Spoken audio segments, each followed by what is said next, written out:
अलीमा खान की पीटीआई पर इजारादारी की कोशिशें अपने भाई को सियासी मुफादात के लिए इस्तेमाल करने के शवाहिद सामने आ गए। ज़राए के मुताबिक अलीमा खान बानी की जेल में कैद को सियासी मकासद के लिए इस्तेमाल करने लगी। अलीमा खान के अपने social media operator Ehsan Alvi के साथ व्हाट्सएप पैगामात मंजर-ए-आम पर आ गए। बानी को पोर्ट ऑफ गोल्ड से तशबीह दी, कहा हम क्यों बानी पीटीआई के लिए जेल में एयर कंडीशन और बड़ा कमरा हासिल करके हालात को नॉर्मल दिखाएं। लोगों को दर्द महसूस होना चाहिए जो फ्रिज, एसी और कमरा पेंट करवाने से नहीं होगा।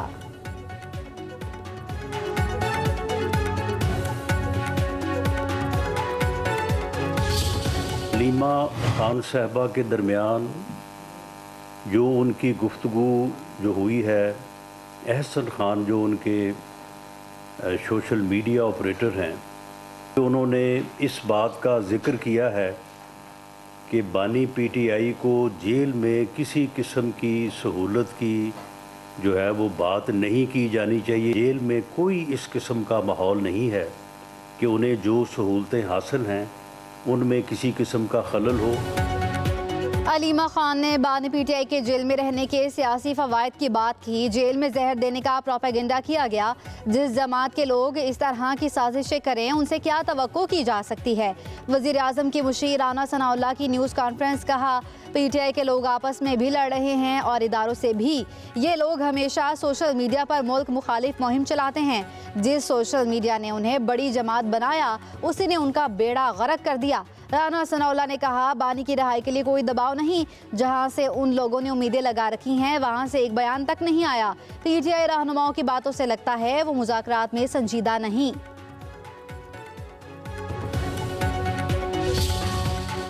हमें ग्रोथ की तरफ बढ़ना है और जो लोग ये डरावा दे रहे हैं कि जनाब ग्रोथ होगी तो इंजन जो है वो हीटअप हो जाएगा और फिर वो बूम एंड बस्ट होगा, मैं समझता हूँ कि ये बातें हम माजी में सुनते आए। आप आए बैठें मिलकर ये बताएं कि किस तरीके से हम अपनी ग्रोथ को बूम एंड बस्ट से बचाते हुए उसको किस तरह हमें मैनेज करना है, पाकिस्तान को उस रास्ते पर ले जाएं जिसको तरक्की खुशहाली का सफ़र कहते हैं। मईशत की बेहतरी के लिए वज़ीर आज़म सबके साथ बैठने को तैयार। कहते हैं दिल खराश माजी में नहीं जाना चाहता, हमें सीखने और समझने की ज़रूरत है। कराची में पाकिस्तान स्टॉक एक्सचेंज में तकरीब से खिताब में कहा टैक्सेस इतने ज़्यादा कि कारोबार को चलने नहीं देंगे, मगर IMF से किए वादे पूरा करना होंगे। वक्त आने पर IMF को खैर बात कह देंगे। निजी शोबे को अपना किरदार अदा करना पड़ेगा। मईशत की बेहतरी के लिए काबिल अमल सिफारिशात चाहिए। वज़ीर आज़म ने कहा मौशी इस्तेहकाम आ चुका, कराची की रोशनियाँ भी दोबारा आ चुकी। शरह सूद 13% पर आ गई। चाहता हूँ ये मज़ीद कम होकर 6% पर आ जाए। हमें इंडस्ट्री लगाने के लिए काम करना है ताकि लोगों को नौकरियाँ मिलें।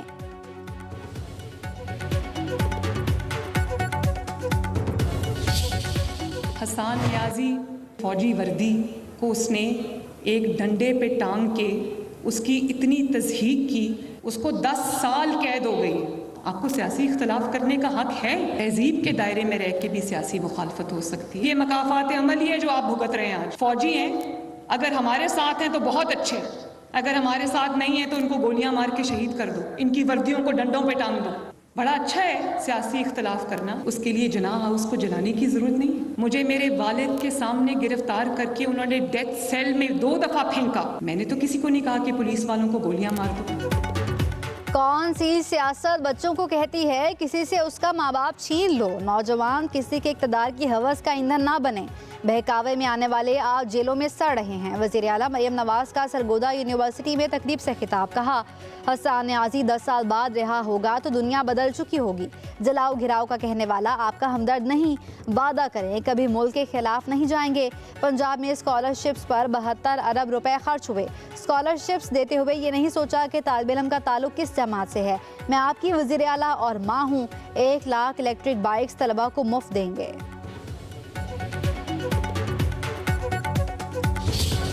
खान साहब ने इस बात का परमिशन दी है। आज खान साहब ने कहा है कि जो हमारे मुतालबात है वो बेशक आप इन राइटिंग दे दें, और इस मरतबा खान साहब ने ये भी कंसेशन की है कि मुलाकात कमेटी की नहीं भी होती तो एक मीटिंग हम कर लेते हैं, लेकिन अगर आइंदा नहीं होता तो फिर दोबारा देखें। बानी पीटीआई की कमेटी को हुकूमत के साथ मुज़ाकरात जारी रखने की हिदायत। दोनों मुतालबात तहरीरी तौर पर हुकूमती कमेटी को देने की इजाज़त भी दे दी। बैरिस्टर गौहर कहते हैं मुज़ाकरात के तीसरी नशिस्त ज़रूर होनी चाहिए। मुज़ाकरात किसी डील के लिए नहीं बल्कि मुल्क और कौम के लिए कर रहे हैं। बैरिस्टर गौहर ने बानी की हाउस अरेस्ट की ऑफ़र के हवाले से अलीमा खान के दावे की तरदीद भी कर दी।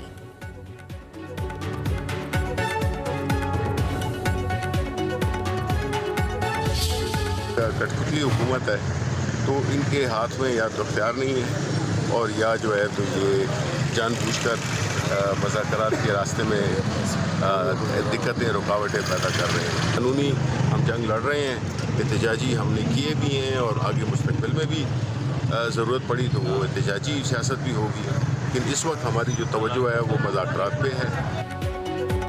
मुल्क को सियासी और मौशी इस्तेहकाम की ज़रूरत है। ये कठपुतली हुकूमत है, हम किससे मुज़ाकरात करें? हुकूमती टीम बता दे इसके पास इख्तियार है या नहीं। तहरीक इंसाफ के रहनुमा शिबली फराज की रावलपिंडी में अदालत के बाहर मीडिया से गुफ्तगू। बोले, मुल्क की सबसे बड़ी जमात के मैंडेट को चुराया गया, हमें इंसाफ नहीं भी मिलेगा तो भी अदालतों का सामना करेंगे।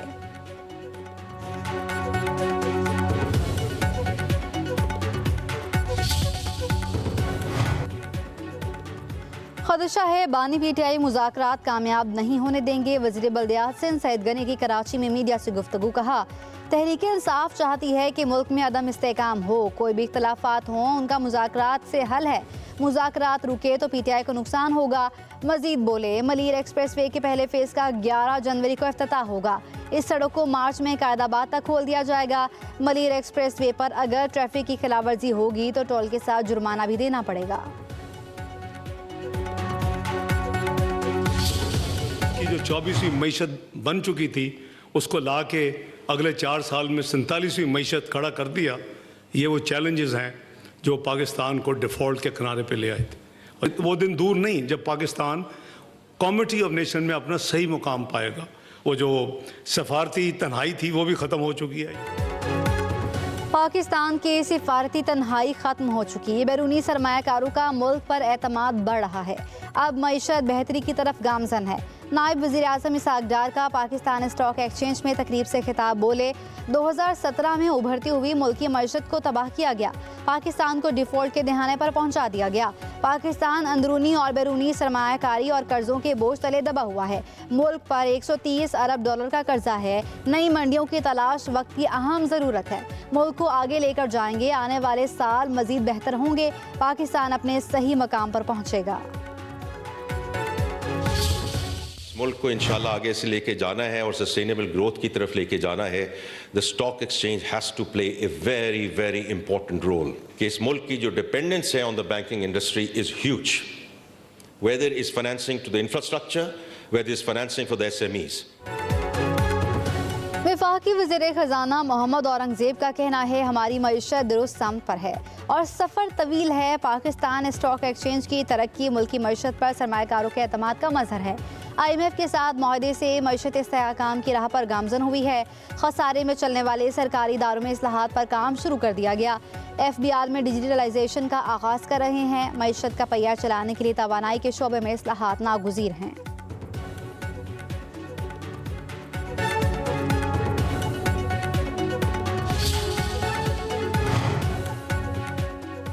इमदादी काफिला पारा चनार पहुंच गया। 60 ट्रकों पर अशिया खुरोनोश, कंबल और दीगर अशिया शामिल। काफिले की हिफाजत के लिए पुलिस की भारी नफरी तैनात। हेलीकॉप्टर के जरिए फ़ज़ाई निगरानी। डिप्टी कमिश्नर खुरम पर फायरिंग के बाद 4 जनवरी को काफिला रोक दिया गया था।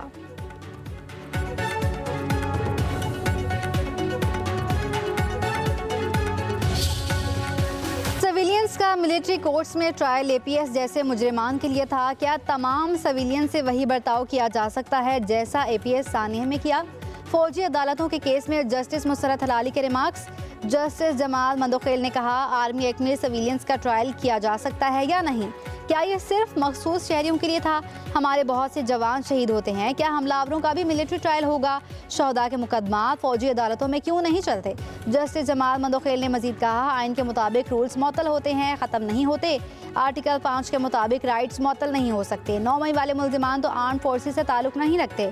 आजकल एक इस्तेलाह एक्स सर्विस मैन की है, ये एक्स सर्विस मैन भी नहीं थे। चलें हम सिर्फ शहरी की इस्तेलाह इस्तेमाल करते हैं। वज़ारत दिफा के वकील ख्वाजा हारिस ने दलाइल दिए, सिविलियंस का फौजी अदालत में ट्रायल हो सकता है। जस्टिस नईम अख्तर अफगान ने कहा, ख्वाजा साहब लगता है आपकी तैयारी मुकम्मल नहीं। 5 रुकनी बेंच ने आर्मी एक्ट की कुछ दफात कलअदम की हैं। अगर हम भी उन दफात को कलअदम रखें फिर तो सिविलियंस का खुसूसी अदालतों में ट्रायल हो ही नहीं सकता। जस्टिस मोहम्मद अली मजहर ने रिमार्क्स दिए, इंटरनेशनल सतह पर कोई मिसाल दिखा दें जहां सिविलियंस का मिलिट्री ट्रायल हुआ है। आर्टिकल 233 बुनियादी हुकूक को तहफ़्फ़ुज़ फराहम करता है। मिलिट्री ट्रायल में कैसे बुनियादी इंसानी हुकूक का तहफ़्फ़ुज़ किया गया? जस्टिस मोहम्मद अली मजहर के रिमार्क्स। जस्टिस मुसरत हलाली ने कहा, जब आर्मी एक्ट में आते हैं तो क्या सारे बुनियादी हुकूक मुअत्तल हो जाते हैं? पाकिस्तान का आइन मुअत्तल नहीं है। जस्टिस जमाल मंदोखेल ने रिमार्क्स दिए, कहा जाता है पार्लियामेंट सुप्रीम है। मेरे ख्याल में आइन सुप्रीम है। पार्लियामेंट का इख्तियार बिलाशुबा है कि कानून बनाए। क्या क्या चीज़ जुर्म है? पार्लियामेंट चाहे तो कल कानून बना दे तो तिरछी आंख से देखना जुर्म है। इस जुर्म का ट्रायल कहाँ होगा? वो अदालत कायम करना भी पार्लियामेंट की आइनी जिम्मेदारी है। आईने पाकिस्तान पार्लियामेंट को इख्तियार और जिम्मेदारी देता है कि इसकी समाअत कल तक मुलतवी कर दी। फौजी अदालतों से सजायाफ्ता मुल्जिमान को क्या सहूलत मिल रही है? पंजाब हुकूमत ने रिपोर्ट सुप्रीम कोर्ट में पेश कर दी। रिपोर्ट के मुताबिक 27 कैदियों को जेल मैनुअल के मुताबिक तमाम सहूलियात दी जा रही हैं। दिन में 3 मरतबा गर्म और मयारी खाना दिया जाता है। बिस्तर और कंबल की सहूलत भी जेल हुकाम की जानिब से दी गई है। कैदी हर जुमे को लवाहिकीन से मुलाकात कर सकते हैं। जस्टिस जमाल मंदोखेल ने मार्क्स दिए कि मैं खुद 14 रोज़ जेल में रहा। सुबह नमाज के बाद बाहर छोड़ दिया करते थे। कुछ कैदी खेलते थे। जस्टिस मोहम्मद अली मजहर ने कहा कि ये सिर्फ आपके लिए खसूसी रियायत देते होंगे। जस्टिस मुशर्रत हिलाली ने रिमार्क्स दिए कि कैदियों को बाहर निकलने दें, धूप लगवाएं, उसमें मसला क्या है? एडिशनल एडवोकेट जनरल पंजाब ने कहा कि बाहर भी निकलने देंगे, तमाम कैदियों का ख्याल भी रखा जाएगा।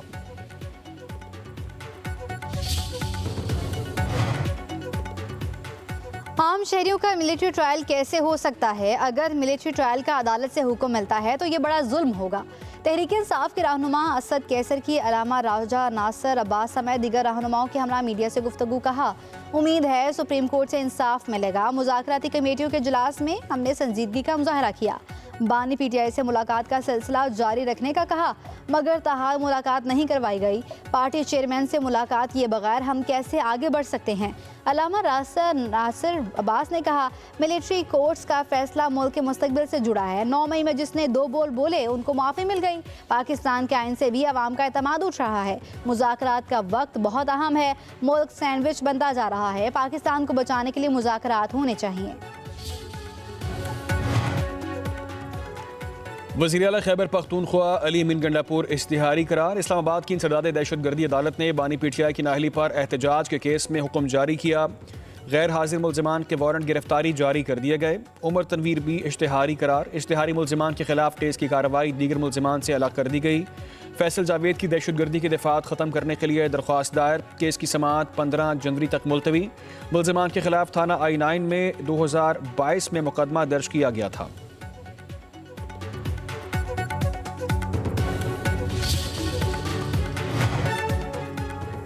Secretary supreme court bar Salman Mansoor ने 26वीं आईनी तरमीम चैलेंज कर दी। अदालत उज़्मा से आईनी तरमीम, जजेस की तादाद में इजाफा और प्रैक्टिस एंड प्रोसीजर कानून में तरमीम का रदम करार देने की सदा।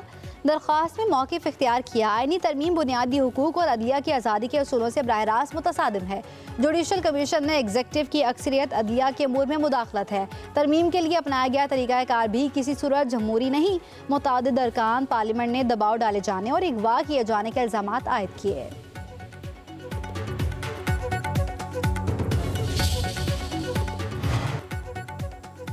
Chairman Peoples Party Bilawal Bhutto Zardari से मुत्तहिदा अरब अमारात के सफ़ीर हमद उबैद इब्राहीम की मुलाकात। जरदारी हाउस में होने वाली मुलाकात में 2 तरफ़ा ताल्लुकात मज़ीद मुस्तहकम करने पर बातचीत।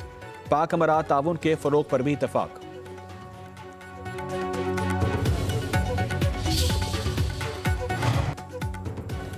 IMF की बड़ी शर्त पूरी, हुकूमत का कैप्टिव पावर प्लांट्स पर मरहलावार सेस आयद करने का फैसला। कैप्टिव इंडस्ट्री को दिए जाने वाली गैस LNG कीमत के बराबर लाई जाएगी। कर्ज की अगली किस्त से कबल कैप्टिव पावर प्लांट्स पर मरहलावार सेस आयद किया जाएगा। पहले मरहले में रवा माह कैप्टिव पावर को दी जाने वाली गैस पर 5% सेस आयद किए जाने का इम्कान है। दूसरे मरहले में सेस की शरह 10% किए जाने की तजवीज़। ज़राए के मुताबिक IMF के कैप्टिव और नॉन कैप्टिव इंडस्ट्री के लिए मुख्तलिफ बिजली निर्खों पर तहफ़्फ़ुज़ात हैं।